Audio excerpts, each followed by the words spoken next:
What is up, Team Rosine 24V? Welcome back to the channel and to another video. Make sure that you hit the subscribe button and join the family if you have not already. Today has been a day just filled with a lot of stuff. And I want to also address, guys, I know a couple of you mentioned something about my microphone, especially if you have earbuds in, that you can only hear out of one side of your earbud. Yes, it's because this camera where I plug in my microphone is messed up, so I'm going to either have to get a new camera or something. I need a new camera. He gave me the crappy one, but we'll talk about that later. Yeah, just to be clear, my mic broke, and so I gave her my bad mic. We gotta buy her another. Actually, it's not the mic. It's the camera itself. So that's fun. So hopefully we can get that fixed. So hopefully, you know, if you really want to get awesome quality, just unplug your earbuds. I'm sorry about that. But before I reveal to you the truck I picked up today, I want to show you what Mr. Malachi has been working on today. He basically just decided last night for sure that he wanted to do this. So let's show you what he's been up to. So as you can see, I have my nice run here where sugar was. Oh, and there's this huge pin now. So this is what we've been working on. Inside this beautiful specimen of a big pen. We've got the finest of swinging doors. Do you want me to explain what's going on? Yeah, you can explain your little project here. We've got the pig pen, which is done. Totally messy. There's no walls on it. But we've got the pig hut, which is going to basically be big enough to where if we have to support 2 to 4 hogs in here, we could.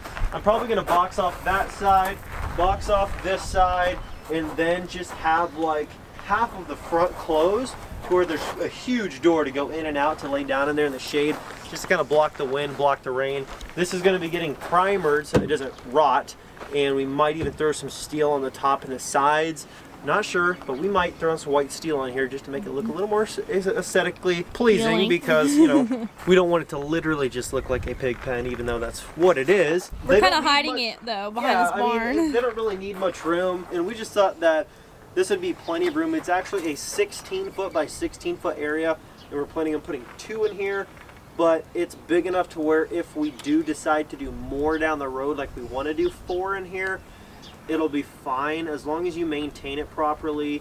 That's plenty of room if you're just doing 2 to 4. At least I think it should be, because I mean, you can do pasture raised, but they don't really eat the grass. They just kind of like destroy it and then come eat corn and grain back at the hut anyway. So you know, we just didn't think it was worth putting a bunch of pasture in this kind of hog fencing when they're not actually going to benefit from being in the grass other than being able to root around and destroy the pasture.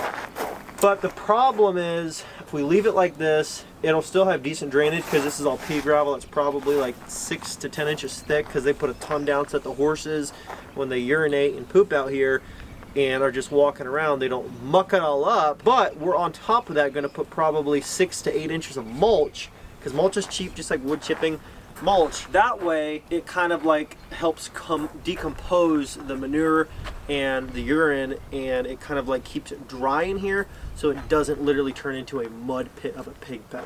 So that is the plan for our pig pen.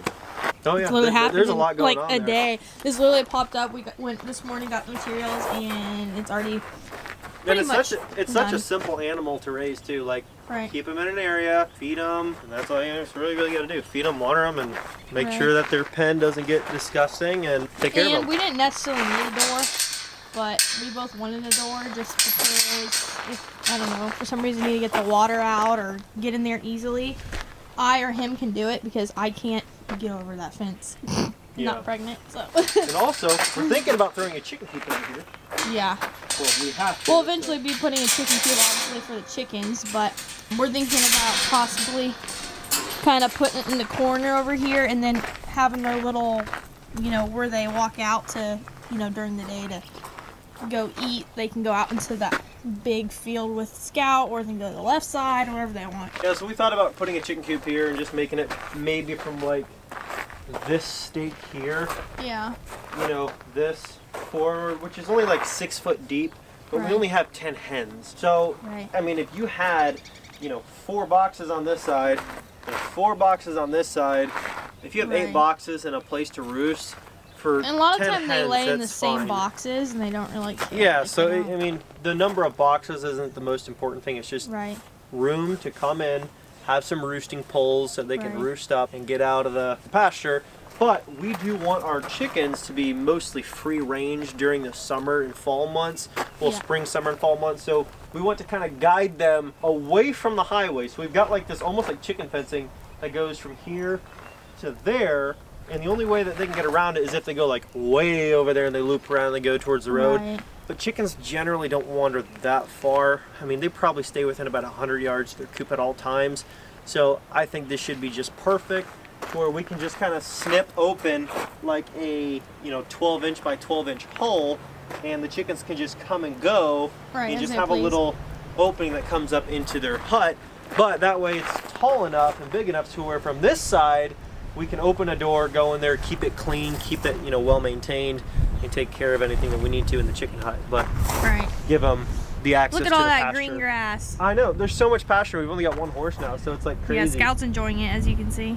And like we let him out there like every day, and it's still just growing so fast. Like he can't keep up with it. Yeah, no, he can't keep up with it by himself. He tries, but he's not doing very well. Next thing I know, Malachi will be trying to convince me to another animal. Yeah, you know what? I was thinking about that actually too, because we've got all this empty space. They're gonna be coming on to the next video. Here's the thing, like I already love obviously wild venison. I just love hunting deer and eating venison. And I was thinking, I'm like, you know what?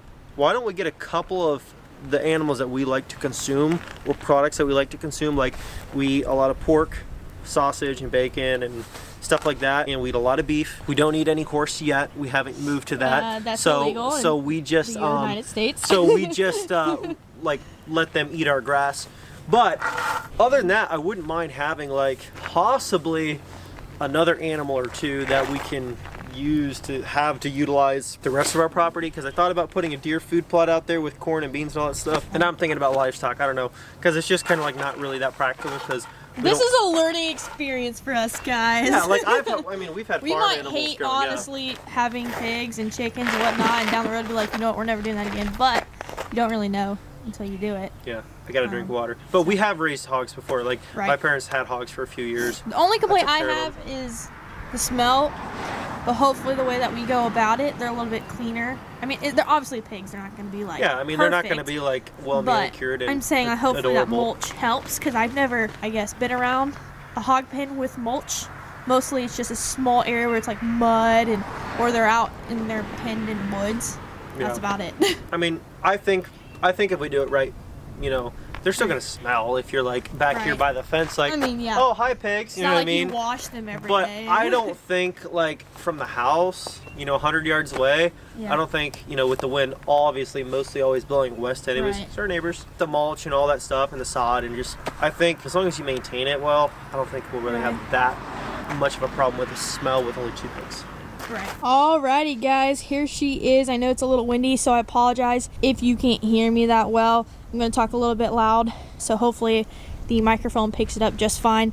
But this is the truck that I picked up to start the Diesel Babe giveaways off. This is a 1996 12 valve Cummins. Yes, it's an automatic, but I will talk a little bit more about that once we get inside the cab. This is a super clean truck. It's got a little bit of flaws in the paint just because you're dealing with an older, truck. So it's not going to be always perfect unless you obviously buy a truck that just, got painted or restored or whatnot. This truck is going to be going to Miguel, getting a little bit of love, just finishing it off, little cherry on top, so that it is perfect for when it goes home to you guys and it's up for grabs. But as you can see, there are a couple things that you guys might not like that are already on this truck, but that's okay. I want you guys to comment down below what you think I should do for the build plans with this truck. I'm not going to tell you in this video specifically all the build plans for it and what I'm going to do, but I'm just going to go around and show you around this truck. But anyways, the name that I'm thinking for this specific truck is Black Beauty, so let me know what you guys think about that. As you can see, he put on a bumper and a grill and rhino lined it or whatever, like the bed liner spray. Not really a huge fan of that. I'm sorry. I'm not really a huge fan of the visor. Let me know guys down below what you think about the visor. Like honestly, I want to know your opinion. I'm not a huge fan of visors, but super clean truck, and I will show you the frame here. Super clean, solid frame. That was the first thing that we looked at. Now this is a rare package, guys, because as you notice, it has the extended cap art, but the doors fold open and it's a short bed. So they only made these, I believe Malachi said, for like 6 months or whatnot. As you can see, we got some awesome Cummins stickers because it can't be a Cummins without those stickers, right? And already has aftermarket taillights, so I don't really know if I'm going to change those. I kind of like those. But he did the same thing with the back rear bumper. He did the bed liner. Again, not a big fan of it. I'd rather just go a different route with that. It came with a bed cover, which is super nice. Love those bed covers. That's actually what I want to go with. Rosine bed has that plastic stuff on it, but it's not bad underneath. It's kind of hard to show you guys because it's tight, but it's been well taken care of. Tailgate works for once for a second gen. Closes very nicely. Another thing that I really kind of liked about the truck, and maybe it's just me, I'm weird, but it has those rain visors so that you can have your windows down, you know, and it doesn't, you know, get inside the cab or whatnot. This is the only kind of flaw, I guess, in the seat. Other than that, all the seats are pretty good. Smells good in here, guys. It does have a couple cracks in the dash, but I mean, it's a Dodge thing, guys. You know, it is what it is. Now, the most exciting thing about this truck, well, I think it's exciting. Oh. What does that say? A whopping 162,000 miles, guys. That is awesome for a 12 valve. That is like nothing to a 12 valve. And Rosine here has 275,000 miles on it. This only has 162,000 miles on it, guys. That is awesome. So this truck specifically, you know, I was looking at manuals because I realized that manuals you can, you know, you don't have to really mess with the transmission. If you're wanting to add just, you know, power, you don't technically have to build it. But this transmission has actually been built by our good friends over at Maximum Overdrive, and this thing will get up and go. I mean, it reminds me of Mordecai. It's pretty awesome. Like, it's not built exactly like Mordecai. It's had a little bit, you know, done to it, but nothing like twin turbos or anything like that. This thing drives pretty nice. I drove it home, and it can dump some coal if you want it to, but it is on the lowest setting, I believe. The transmission, there's nothing weird with the transmission. It's been done correctly, and it just launches once it shifts into a different gear, and so fun to drive. We're gonna have to do another video of me just driving it with it tuned up, and because I do know it smokes a lot. When I saw the owner drive away, I did see it does smoke quite a bit. Now, I have a serious question for you guys. When I asked you, you know, about building this truck, like, what are some things that you would love to see? Like, for instance, would you like to see me, you know, take these seats to go get reupholstered?